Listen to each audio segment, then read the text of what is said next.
I'm Vanessa, 34, and if I had to sum up the last 7 years of marriage in one word, it would be invisible. Not to Gregory at first, to his family. From day one, I was Gregory's girlfriend, then Gregory's wife, but never just Vanessa. Not really. At every family function, I was the guest they couldn't remember inviting. Tolerated, not welcomed. Their smiles always had a certain chill. Their questions about my work, graphic design, freelance, very real, were met with thin praise or faintly veiled dismissal. But last summer, I finally decided to believe what they'd been quietly telling me for years. We were at the Caldwell family's annual summer barbecue. Gregory's mother, Patricia, had the whole thing planned down to the color of the napkins. His father, Richard, was gloating over his brand new imported smoker, like it was a third child. Gregory was distracted with business calls, some upcoming trip to Tokyo, as usual. And me? I had spent 3 hours preparing my grandmother's homemade strawberry shortcake, hoping maybe this year I'd earn a genuine compliment. Instead, I got Amanda. Gregory's sister was everything I wasn't. Perfectly coiffed, overly confident, and armed with the kind of fake smile that could cut glass. While everyone sat around the picnic table sipping chilled wine and laughing about boarding schools and yacht clubs, I tried to share some good news. I had just finished a branding project for a new bakery downtown, my biggest client in months. "I saw that place," Amanda said, smirking. "With the tacky neon sign?" "It's vintage-inspired," I explained calmly. "They wanted to honor the building's history. It used to be," Amanda cut me off with a bored sigh, "if you disappeared tomorrow, no one would even notice." The laughter that followed didn't stop with her. Patricia giggled behind her linen napkin. Richard chuckled. Even Gregory, my husband, laughed and reached for his beer. I felt something inside me snap so cleanly it didn't even hurt. I didn't cry.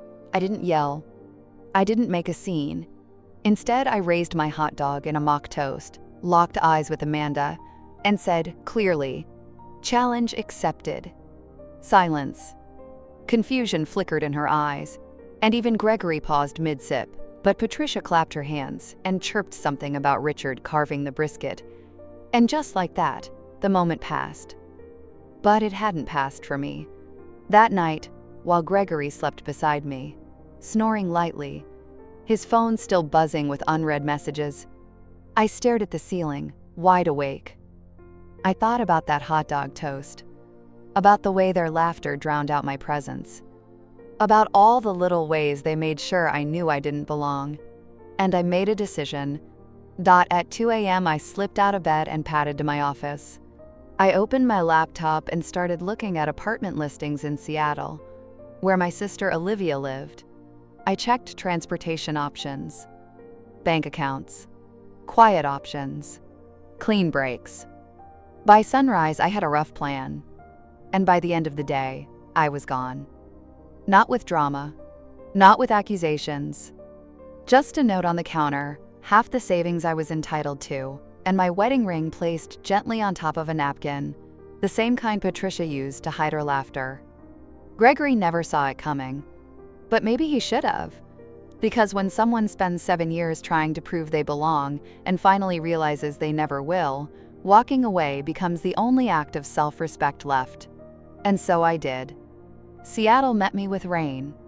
Constant, quiet, cleansing rain, the kind that washes not just dirt from sidewalks, but noise from your mind. I arrived in a borrowed car, my entire life compressed into 2 suitcases and a box of design equipment in the trunk. Olivia met me outside the tiny apartment she'd helped me rent.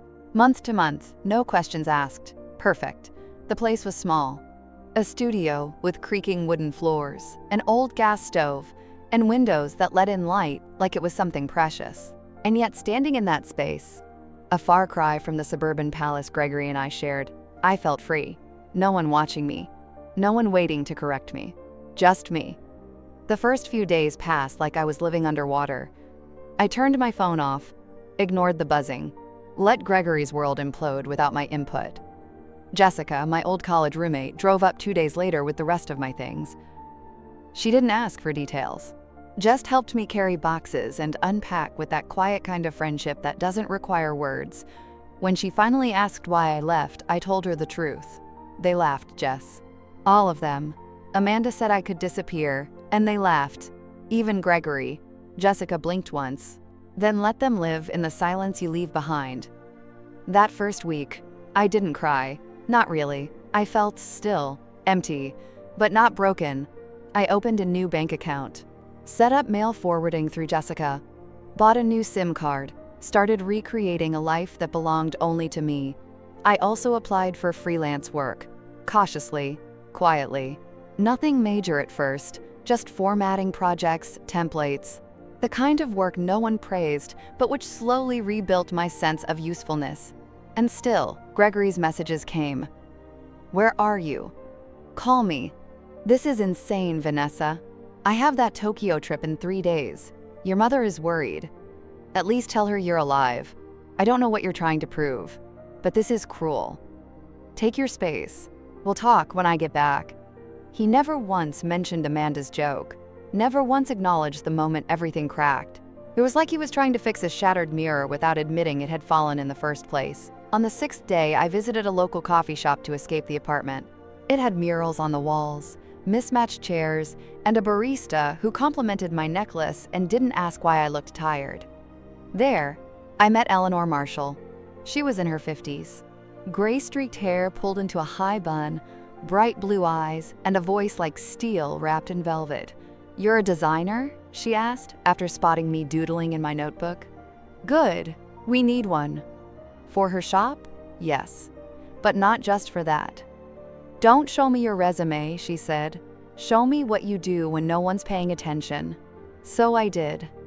I showed her my real work, the stuff I hadn't shared in years, sketches and ideas that hadn't been edited to please Patricia, or dumbed down to avoid Amanda's scorn. It was raw, messy, honest. She didn't blink. "You've been hiding," she said. "Let's fix that." That night, I walked back to the apartment soaked from rain, with a menu redesign project in hand and something I hadn't felt in years warming my chest: pride. The rain didn't stop that week. "It never does," Olivia said, "like the city's way of testing you." But I didn't mind. Something about the gray suited me. It made me invisible in the best possible way. No one watched, no one judged.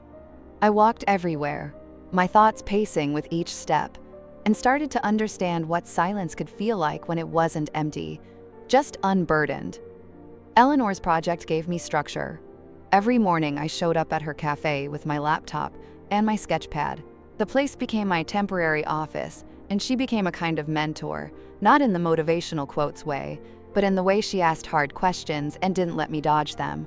"Why'd you stop drawing like this?" she asked one morning, pointing to a design full of bold lines and warm colors. "Because I thought it wasn't professional." "No," she said, "because you thought they wouldn't like it." She was right. My entire portfolio had become a diluted version of myself, tailored to what I thought would be accepted in Gregory's world. Neutral palettes, elegant, safe fonts, work that made no one uncomfortable and no one inspired. But that started changing. Eleanor gave me one condition for the project: 1 piece a week. Just for yourself. Show me who you really are. At first I fumbled. The first personal piece I brought her was hesitant. Overdone. She raised an eyebrow. "You're still editing. Try again." By the 3rd week, I'd drawn a woman standing alone on a shoreline, wind tearing at her hair. Eleanor didn't say anything, just nodded. Now that's a start. Meanwhile, Gregory's silence grew louder. After his Tokyo trip, he sent one final message: "We need to talk. I still don't understand." But I'm not the enemy. I didn't respond. I wasn't punishing him. I just didn't know what I'd say.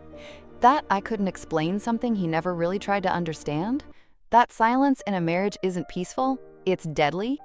That I'd spent years translating myself into someone they'd never accept, only to realize I didn't want to be fluent in their language anymore? Instead, I focused on rebuilding. I landed another client, a boutique candle brand that needed labels and packaging. Then a local yoga studio wanted a rebrand. Nothing big, but they liked my style. My style. Not the one I used to fake for dinner parties and charity fundraisers. I even went out for drinks with a few creatives from Eleanor's circle. One of them, a quiet guy named Marcus, made me laugh. Not in that giddy, flirty way. Just real, effortless laughter, the kind I hadn't heard from myself in a long time. I still didn't know who I was rebuilding into, but I knew one thing. I was no longer a shadow in someone else's story. It was mid-October when I received the email that would twist my stomach into a knot, not out of fear, but something eerily similar to anticipation. Subject line: seeking designer for national campaign. It looked like just another inquiry from a potential client. Westwood Creative, a firm I hadn't worked with but certainly recognized. They liked my work for Rainier Artisanal Foods, said my aesthetic was warm, confident, and female-forward. Requested an intro call. I skimmed the rest until one sentence froze me. We're developing a new visual identity for Sheffield Consumer Brands. Sheffield, the health-conscious subsidiary of Caldwell Marketing Group. I stared at the screen, pulse thumping. Was it possible they didn't know? That this was just a wild coincidence? I called Eleanor immediately. Do you think this is a trap? She laughed. Not cruelly, just practically. If it is, it's the most expensive one I've ever seen. Vanessa, your Rainier campaign made rounds. I saw it in 3 newsletters this month. But what if they're testing me? Or worse, trying to claim my work? Eleanor paused. Then, even if they are, so what? You're not the same woman who left that table with a hot dog and a fake smile. You don't owe them silence anymore. Her words stayed with me. I replied to Westwood and set the meeting. During the call, no one mentioned the Caldwells. The creative director, Thomas, was crisp and respectful. He seemed genuinely excited about my ideas. Budget was generous. Timeline was tight and ambitious. I signed the contract. For 3 weeks, everything moved smoothly. I delivered mock-ups, created prototypes, led 2 client calls. No Caldwell names. No interference. Until an invitation arrived in my inbox. The annual Marketing Innovation Gala Sheffield's rebrand would be unveiled. As lead designer, I was strongly encouraged to attend. It took me all of 2 minutes to understand what that meant. I'd be in the same room as them. Amanda, Patricia, Richard, and almost certainly, Gregory. My therapist asked the question I'd been avoiding. What would Vanessa now do? I didn't answer immediately, but I bought the dress. A tailored emerald jumpsuit, structured, commanding. I booked the room, met with a stylist, practiced my walk in heels. Not to impress, not to seduce, to take up space. And when the night came, and I walked into that gala under a chandelier of gold glass, I wasn't afraid. I wasn't even angry. I was ready. The venue was decadent. A restored historic theater downtown, all marble staircases and golden light. Velvet curtains swept high above polished parquet floors. It was the kind of place the Caldwells considered standard. For me, it was surreal. Thomas greeted me at the door, ushering me into a circle of executives already buzzing with compliments. Vanessa's responsible for the brand's new look, he announced. And for the first time in years, I wasn't introduced as someone's wife or someone's daughter-in-law. I was simply me. It wasn't until nearly an hour later that I sensed the shift. I was speaking to a magazine editor when the temperature in the room seemed to drop. The Caldwells had arrived. Richard's laugh broke through the ambient music, followed by Patricia's trademark trill. I kept my back straight, breathed in, exhaled slowly. Don't shrink. I didn't go to them. I didn't glance in their direction. But the ripple moved. I knew they'd seen me. A few minutes passed before I heard his voice. Vanessa. Richard. I turned to face him. Hello, Richard. His eyes darted over me, not in judgment, but recognition. You look, well. I'm the lead designer on Sheffield's rebrand, I said, offering the information like a statement of weather. With Westwood Creative. I see, he said after a pause. We hadn't made the connection. I nodded, holding his gaze. I'm surprised. The design deck was quite thorough. He shifted, unsteady. Patricia's here as well. I'm sure she'd love to say hello. I'm sure. I didn't follow him when he walked away. I returned to my table, finished my drink, and politely excused myself to review the presentation one last time. But I saw it. Across the room, Patricia whispering into Amanda's ear, her eyes scanning for me like a shark catching blood in the water. And then came Amanda. She stepped into my path like she'd choreographed it. "Vanessa," she said, too brightly. "No one told me you were involved in this." I smiled. "Amanda, this is Thomas, creative director at Westwood." "Thomas, this is Amanda Caldwell." Thomas offered his hand. "Pleasure to meet you. Vanessa has been a dream to work with." Amanda's lips twitched into something resembling civility. "How nice." I didn't flinch. I didn't blink. And when Thomas led me away, she was still standing there, unreadable. The presentation was electric. I spoke clearly, my slides behind me alive with the new brand, warm colors, clean typography, storytelling that resonated with values, not wealth. And from the stage, I saw them. The whole Caldwell family in the front row. Patricia's expression, porcelain. Richard's, polite interest. Amanda's, cool. Gregory? His eyes never left mine. When I stepped down, the applause was genuine. Strangers, not bound by marriage or blood, shook my hand and told me they saw me. For once, I didn't feel like an imposter in someone else's world. I had brought this one to life. The room emptied slowly after the presentation. My Westwood colleagues clapped me on the back, beaming. Thomas leaned in with a half smile. "They're already talking about phase 2, he murmured. I nodded, still buzzing from the adrenaline. "Let's talk Monday." I slipped away toward the hotel courtyard, craving a moment of air. The garden outside was quiet, only the hush of wind brushing the leaves and the distant hum of traffic. I sat on a bench beneath a flowering tree. The air was heavy with jasmine. Then came the sound of footsteps. Vanessa. Gregory. He stood a few feet away, hands in the pockets of his blazer, shoulders hunched slightly, like he wasn't sure whether to sit. I gestured to the spot beside me. He didn't speak right away. "You look good," he finally said. "So do you," I replied, though I didn't mean it in the same way. He looked thinner, worn. "I didn't know you were in Seattle." "That was the idea," I said gently. Gregory nodded. "You were amazing up there." "Thank you." He hesitated. "I always knew you were talented." "I always was. You just didn't always see it."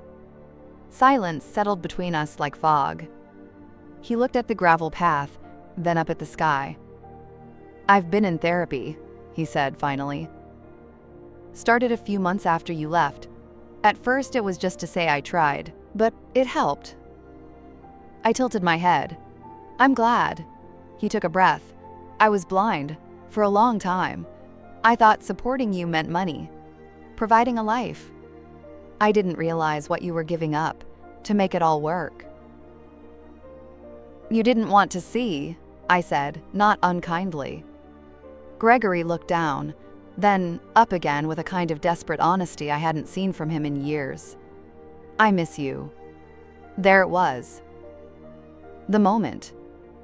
But it didn't land like it used to. Not like it would have a year ago. I felt the ache of it. The history, but not the pull. "I believe you," I said, "but I don't think we fit anymore. Maybe we never did. Not in the way we thought." He looked like he wanted to argue, but then simply exhaled. "I've been trying to change. But I guess some things come too late." "They don't have to be too late for you," I said. "Just for us." Another silence passed. This one felt less weighted, more like peace. "Can I take you to coffee?" he asked. "Just to talk. Not as exes, as two people who once meant a lot to each other." I considered this, measured the emotional space between us. "Half an hour," I said. "Professional courtesy." He smiled faintly. "I'll take it." We rose and walked toward the hotel cafe. A quiet, simple walk. No holding hands, no electricity, just closure in its softest, most dignified form. That night, I sat in my room, the glow of the city in the distance, and realized forgiveness didn't have to come with a reunion. It could simply mean peace. I wasn't bitter. I wasn't angry. I was free. The next morning, I attended the final event of the conference, the closing brunch. The energy in the room was lighter, celebratory. The Sheffield team was in high spirits, chatting excitedly about the product launch. Westwood's table buzzed with new ideas and follow-ups. And across the room, the Caldwells sat together, a distant constellation of what had once dictated my orbit. Patricia caught my eye during a coffee break. She approached with the same immaculate poise she always carried, polished, prepared, and coded in just enough charm to mask calculation. "Vanessa," she said warmly, "I didn't get a chance to properly say how wonderful your presentation was." I thanked her with a calm smile. "I must admit," she continued, "we were all a bit surprised to see you involved with Sheffield, but clearly, they made an excellent choice." The edge in her voice was subtle, like a blade wrapped in silk. "I appreciate that," I said. I was equally surprised to learn of Sheffield's affiliation with Caldwell Marketing. Life has a way of circling back sometimes. Her expression flickered. "Indeed," she adjusted the clasp of her pearl necklace. "You know, Richard was quite impressed. He mentioned possibly reaching out for a project. He's not one to hold grudges." "How generous of him," I replied lightly. "Though I assure you my professional decisions won't be swayed by sentiment." Patricia's eyes narrowed. For a heartbeat, she looked at me not as a nuisance or outsider, but as something more dangerous. An equal. "I hope you'll consider it," she said after a pause. "There's history, after all. And perhaps unfinished chapters. There's also peace in knowing when a chapter is closed," I said, "and leaving it that way." She smiled again, but it didn't quite reach her eyes. "I suppose that's something we all learn eventually." I nodded. Eventually. As she walked away, I felt no triumph, only clarity. Amanda approached shortly after, her presence far more subdued than the woman I remembered wielding sarcasm like a dagger. "Hey," she said. I turned toward her. She looked exhausted, not just physically, but in the way people do when they're rethinking everything they once used to be so sure about. "About yesterday," she began, "and last year." I waited. "That joke, the one at the barbecue. I never meant for it to land that hard. I didn't think you'd take it seriously." "But I did," I said, "because I had to." Amanda looked at the floor. "I think I was jealous. Of you. Of the way Gregory looked at you. Even after years. Of how you stayed true to yourself, even when we all made it hard." Her voice cracked slightly. "I'm pregnant now," she added after a beat. "Due in February? Congratulations," I said sincerely. "I don't want to raise a kid who becomes me." "Then don't." Amanda nodded slowly. "You were right, you know. About disappearing, about choosing to walk away. You gave me the push I didn't know I needed," I said. A beat passed. "If you ever want to talk again," she said, "without all the layers." I didn't give her an answer. I just looked her in the eye and nodded once. It was enough for both of us. As the brunch ended, I said goodbye to the Westwood team and stepped out into the Seattle sunshine. The air smelled of salt and possibility. I walked down the street alone, but not lonely, not anymore. That night I went home and baked that strawberry shortcake. Not for anyone else, not for a family I had once tried so hard to please. Just for me, and it tasted better than it ever had before. The move into my new house happened on a quiet Thursday. The Seattle sky, predictably gray, offered a light drizzle rather than a downpour, a gentle baptism for my new beginning. The house sat 3 blocks from the shoreline, a modest 2-bedroom bungalow with chipped paint on the porch and ivy curling around the fence. To anyone else, it might have seemed unremarkable. To me, it was sacred. The moment I turned the key in the door, I knew this wasn't just shelter. It was sovereignty. Boxes lined the walls, marked in Sharpie with labels like design equipment, journals, heirlooms, and one labeled simply me. That last one contained the smallest number of items: a stack of sketchbooks from college, my grandmother's recipe book, the framed photo Jessica had saved, and a tiny handmade ornament from my childhood. Those were the things that couldn't be packed by movers. They had weight that couldn't be measured. The first night, I slept on a mattress on the floor, surrounded by echoes and potential. No expensive sheets, no coordinating throw pillows, No glossy white furniture chosen for aesthetic rather than comfort. Just me, under a simple blanket, finally, in a space that asked nothing of me but presence. I woke to birdsong and the smell of fresh paint, sunlight slicing across the floor like a promise. Within the first week, I'd set up a makeshift studio in the second bedroom. Nothing fancy, a wide desk, good lighting, my drawing tablet, and 2 shelves of reference materials. But it felt more authentic than any previous setup. There was a quiet pride in knowing every item in that room had been chosen by me, for me, with no compromises or approvals required. The backyard was overgrown, but in a way that felt alive rather than neglected. I rolled up my sleeves one Saturday morning, put on a podcast, and began trimming hedges, pulling weeds, discovering the bones of a garden long forgotten. As my hands dug into the earth, I felt something deeply satisfying, a reconnection, not just to the physical world, but to my own capacity to nurture, to rebuild, to grow. Neighbors began to notice. A retired woman named Dottie brought over lemon bars and told me about the best place for perennials. A single dad named Marcus asked if I'd join the neighborhood book club. I said yes to both. I wasn't just building a house, I was building a life. That work thrived too. The Sheffield campaign continued to open doors.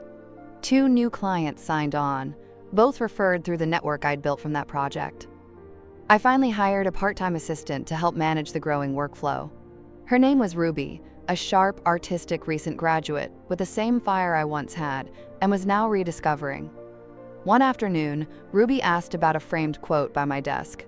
It read, "Sometimes disappearing is the only way to be truly seen." "Where's that from?" she asked. I smiled. "A moment of clarity," I said.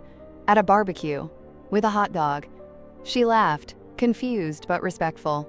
And I didn't elaborate. Some stories are too sacred to reduce.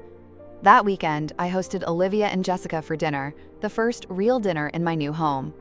We cooked together, music blasting, wine flowing, laughter loud and unfiltered. At one point, Olivia raised her glass and said, "To disappearing, and to reappearing even stronger." We toasted, glasses clinking, tears rising but not falling. After they left, I stood in the kitchen alone, barefoot, surrounded by dishes and crumbs and the warmth of chosen family. I realized I didn't miss the Caldwells. I didn't even resent them anymore. They had been a chapter. An important one, but not the whole book. And this chapter, it was mine. Spring arrived with a vibrancy I hadn't felt in years. The rain eased, replaced by crisp air and budding blossoms along the sidewalks of my neighborhood. I had fallen into a rhythm. Work that energized me, friendships that sustained me, solitude that healed me. My mornings began with journaling, my afternoons with design, and my evenings with walks by the water. It was a life built with intention, every piece placed like brushstrokes on a blank canvas. Then came the email.subject, Women in Design panel. Keynote invitation. I stared at it in disbelief, rereading the sender's name. It was from the National Board of a design organization I had admired since college. They wanted me, to open their annual conference, not just attend, not just contribute, but lead. The theme?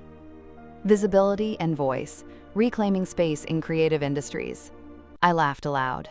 There was no way they knew how poetic that invitation was, how perfectly it mirrored my journey. The keynote was 6 weeks away. I threw myself into preparation with a blend of excitement and anxiety. This was my first large-scale public speaking event. Eleanor helped workshop my speech. Olivia offered storytelling tips. Ruby helped refine the visuals. I opened the keynote with a single photo, a woman holding a hot dog mid-toast. It was staged, yes, a stylized recreation, but the symbolism was unmistakable. "This image," I began, "marks the exact moment I stopped waiting to be welcomed and decided to walk myself through the next door." The audience was silent, focused. I told my story, not as a victim of condescension, but as a woman who mistook compliance for connection, politeness for peace. I shared the subtle suffocations of being told you're lucky to be included, the toll of erasing parts of yourself to avoid discomfort. I described the decision to disappear, and how that disappearance had not been loss, but liberation. By the time I finished, the crowd rose in a standing ovation. not out of politeness but resonance. Several women approached afterward, teary-eyed, saying, "I felt like you were telling my story." And maybe I was. The panel that followed the keynote featured designers I'd admired for years. When they introduced themselves, each included a personal anecdote about reclaiming space. One even referenced my story. For the first time, I was not the outsider looking in. I was in the room where it happened. And I belonged there. That evening, I sat alone in my hotel suite, still dressed in the deep burgundy wrap dress I'd worn on stage. I poured myself a glass of wine, opened my laptop, and began writing a new manifesto. Not for an audience. Not for a client. For me. It was a list of non-negotiables, the values I would never again compromise for acceptance. My work deserves respect, not just recognition. My presence is not a favor. It's a contribution. I will never shrink to fit into spaces that were not designed for me. I do not need to be understood to have value. I will never again confuse silence with strength. The next day, I received a text from Charlotte. Amanda had given birth to a baby girl named Grace. She asked if I wanted to send a card. I stared at the message for a while. Then I opened a blank note card and wrote, "To Grace, may your name be more than symbolic. May you grow up never needing to disappear in order to be seen, and may you always know that the measure of your worth is not in how quiet you are, but in how brightly you live." I signed it simply, Vanessa. Then I mailed it, and I moved on with my day. Not haunted, not conflicted. Just whole. Summer in Seattle brought late sunsets and open windows. My new home near the water had a view of sailboats, their white sails catching golden light like memory made visible. I worked in the mornings, gardened in the evenings, and met friends at sidewalk cafes where laughter flowed freely. My life had become quiet, yes, but not small, not diminished. Just deliberate. The Sheffield campaign launched to critical acclaim. My designs were on store shelves nationwide. A podcast interview I gave went viral. I was contacted by a major publisher about writing a book, not just about design, but about reclamation. I told them I needed time to consider. I wasn't sure I wanted to tell the story again. Then came the letter, a cream-colored envelope with no return address, forwarded by Westwood. The handwriting was precise, unfamiliar. Inside was a single page. Vanessa, you probably don't want to hear from me. That's fair. But I needed you to know. Gregory has moved to Austin. He's happier. He says therapy changed him. I'm working on changing too. Grace is almost crawling. She's stubborn. Strong. I hope she becomes someone like you. Even if that terrifies me. Your disappearance taught me more than any confrontation ever could. It left a space that showed what we had become. What I had become. Thank you for taking your power back, for showing me what that even looks like. Amanda read it twice, then folded it carefully and tucked it into the drawer beside the letter I'd once left on Gregory's kitchen counter. Not because I forgave everything, not because I needed closure, but because growth doesn't always need an audience. I didn't respond. Instead, I walked out to my garden. The tomatoes were ripening, thick with color, their skins warm from the sun. I picked one, brought it inside, and sliced it onto fresh bread. A meal of simplicity and satisfaction. Later that evening, I opened my laptop and said yes to the book. Because maybe the story wasn't just mine. Maybe it was a mirror. Maybe someone else would read it and finally raise their own hot dog in defiance, finally walk away from being invisible, finally choose to become the woman who stayed. Not in a place, but in herself. I didn't disappear after all. I arrived.